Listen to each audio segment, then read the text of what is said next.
पवित्र तेथे नांदतो ज्ञानराजा सुपात्र तया आठविता घडे महापुण्य रासी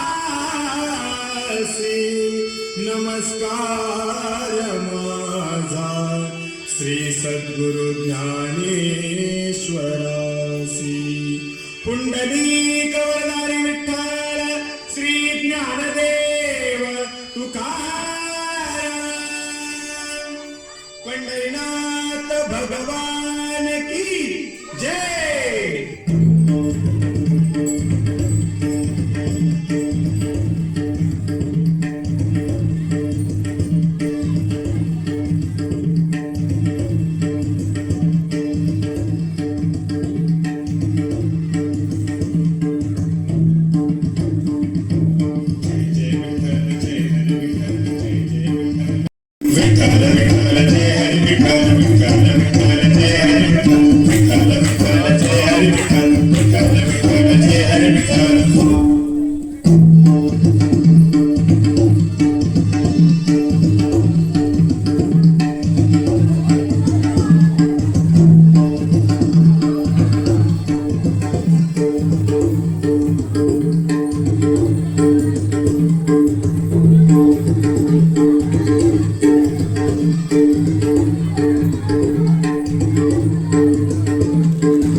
मुखी नाम देवाचा मुखी एकनाथाचा मुखी तुकोबाचा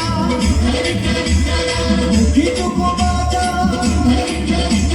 मुखी निळोबाचा निवृत्तीनाथाचा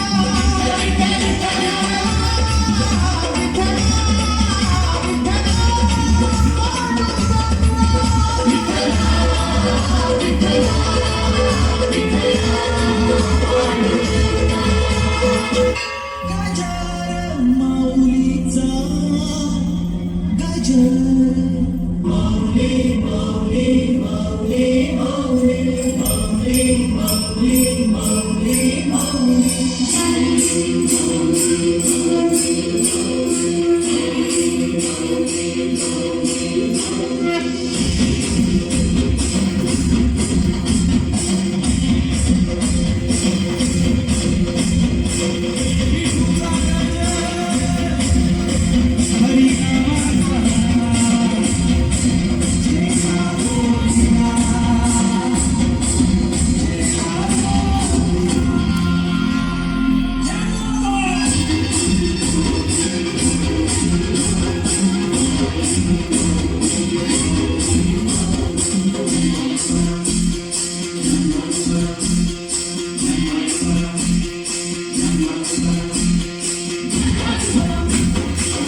वरम पुंडलिकाय दातुं निद्रे समागत्यनिष्टं तमानन्दकन्दं परब्रह्मलिङ्गं भजे पाण्डुरङ्गम्.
तयाचे चिंतन निर्सेल संकट तरालो दुर्गत भव सिंधू जन्मनिया कुळी वाचे स्मराराम हाची धरा नेम अरनिसी तुका मने कोटी कुळीती पुनित भावे गाती गीत विठोबाचे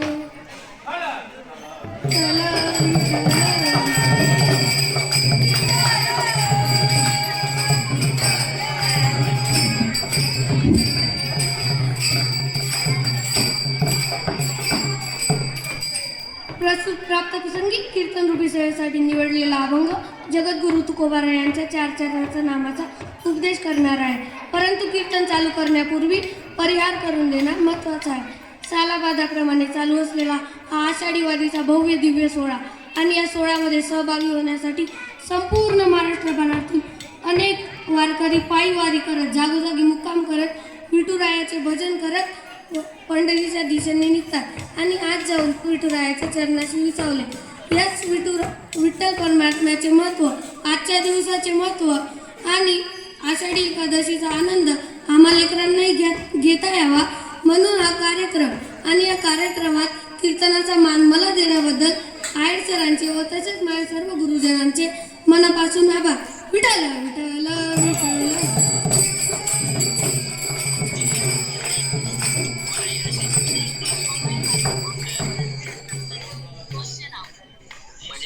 मनुष्याला जीवनात काय पाहिजे असतं तर मनुष्याला जीवनात सुख आनंद हे पाहिजे असतं. त्यासाठी काय करायचं तुकोबाराय सांगता त्यासाठी आपल्याला सारासाराचा विचार करता आला पाहिजे. तर हे सारासार म्हणजे नेमकं काय तर सार म्हणजे चांगले विचार आणि असार म्हणजे वाईट विचार. त्यांच्यातला फरक आपल्याला कळाला पाहिजे. त्याच्याने काय तर ऐका, एक राजा ज्याने महाराष्ट्रात जन्म घेतला आणि त्या राजाला उपहार म्हणून नजराणा म्हणून एक नर्तकी दरबारात नाचणारी स्त्री आणली गेली. पण त्या राजाने तिला दरबारात न नाचवता तिला आई म्हणून सन्मान दिला. आणि दुसरा राजा ज्याने दुसऱ्याची स्त्री पळवून आणली. तर तुम्हीच सांगा कोणत्या राजाचे विचार श्रेष्ठ, पहिला की दुसरा? पहिला. असं का झालं की पहिल्या राजाने लगेच आपल्या मनात घर केलं आणि दुसऱ्या राजाकडे आपण लक्ष दिलं नाही?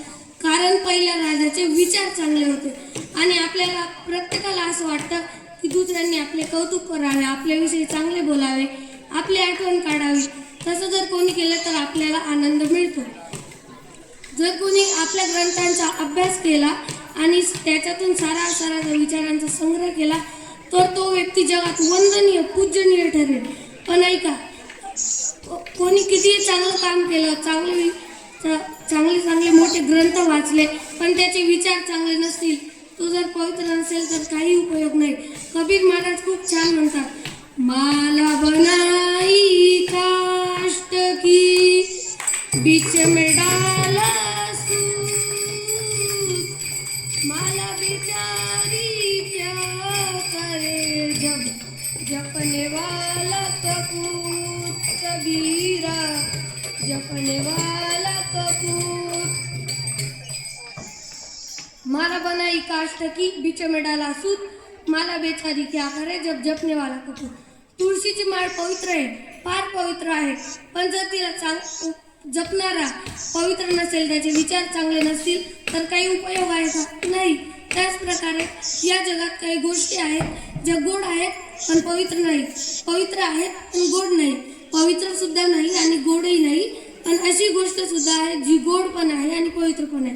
तर चला आपण जाणून घेऊ कोणत्या आहेत या गोष्टी. पहिली गोष्ट म्हणजे जी गोड आहे पण पवित्र नाही. त्याच्यात येतं हॉटेलवरच्या मिठाया. त्याच्यातला आपण एक पदार्थ घेऊ, जिलेबी. जिलेबी पवित्र कसं काय नाही? तर ऐका, सकाळी सकाळी जिलेबी पाठणारा तो हॉटेलचा मालक तिथे जातो, सेटर उघडतो, कालचं उरलेलं तेल तसंच उचलतो आणि गॅसवर ठेवतो, गॅस पेटवतो, डबा भरून प्रातःविधीला निघून जातो आणि तिथून येतो. तोपर्यंत चांगलीच गर्दी जमलेली असते, कारण त्याच्या इथली जिलेबी खूप प्रसिद्ध असते. आणि तो येतो, डबा टांगतो आणि तसाच पिठात हात बुडवतो आणि जिलेबी पाडायला. म्हणजे गोड नाही आहे पण पवित्र आहे अशी गोष्ट म्हणजे गोमूत्र. गोमूत्र पवित्र सुद्धा आहे आणि ते आपल्या शरीरासाठी खूप चांगलं आहे. तर तुम्ही पाहिलं असेल, कोणाचा अंतविधी झाला की ब्राह्मण दादा गोमूत्रात आंब्याचं पान बुडवतात, ते असं शिंपडून देतात. घर भरणी राहिली ती गोमूत्र शिंपडलं जातं, त्याच्याने घर पवित्र होतं. त्याचा अर्थ असा की गोमूत्र पवित्र आहे. तिसरा मुद्दा पण ते गोमूत्र पवित्र आहे पण गोड नाही. तिसरा मुद्दा आपण पाहतो तर तो म्हणजे अशी गोष्ट जी गोड सुद्धा नाही आणि पवित्र नाही, ती म्हणजे मदिरा. मदिरा गोडही नाही आणि पवित्र नाही. तुम्ही पाहिलं असेल की मदिरा पिताना तो व्यक्ती ग्लासला तोंड लावतो, डोळे बंद करतो आणि पितो. त्यानंतर त्याच्या चेहऱ्याच्या हावभावांवरून आपल्याला कळतं की ती मदिरा गोड तर नाहीच आहे, तरी लोक तिला पितात. गोड नाही आहे पण ती आपल्या शरीरासाठी सुद्धा हानिकारक आहे, म्हणून ती पिऊ नये आणि ती पवित्र तर बिलकुल नाही. चौथा मुद्दा म्हणजे अशी गोष्ट जी गोड पण आहे आणि पवित्र पण आहे, ती एकच आहे, ते म्हणजे अमृत. अमृत हे गोड सुद्धा आहे आणि पवित्र सुद्धा आहे. विठाला विठाला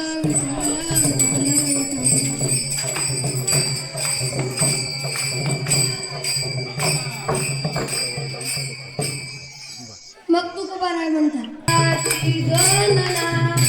त्यामध्ये दुःख यातना तुम्ही आठवा मधुसूदना.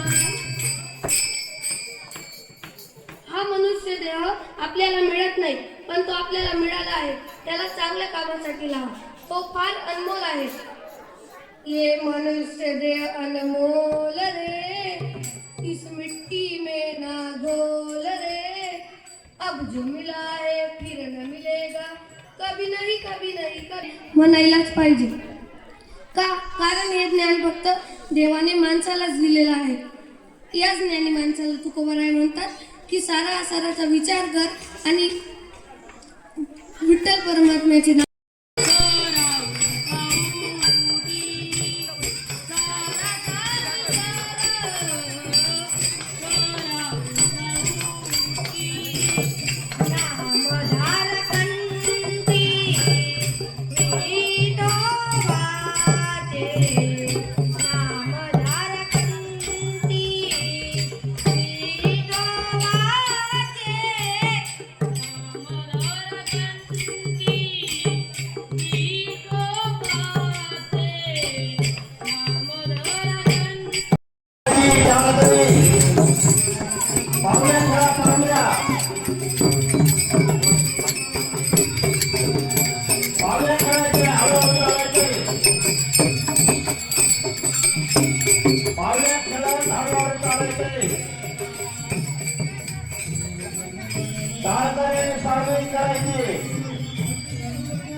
स्माइल ठेव.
हे बघा आपल्या बरोबर 3 लाईन आहेत. किती आहेत?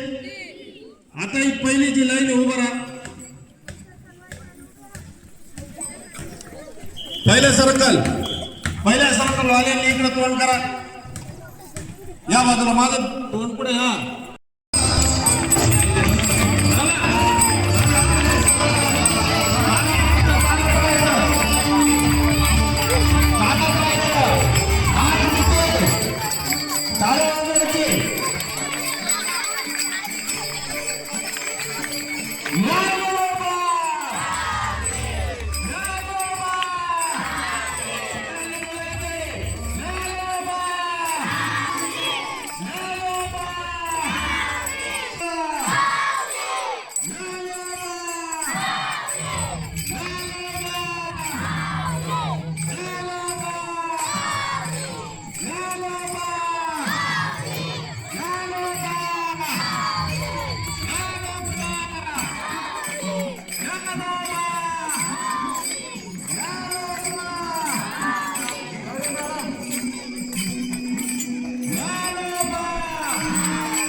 सतत मन व्याकुळ होतो वेळ एक ओढ सतत मन व्याकुळ होतो वेळ आपलं स्वतः वारीचा मार्गासाठी जसा आला होता वैकुंठीचा तो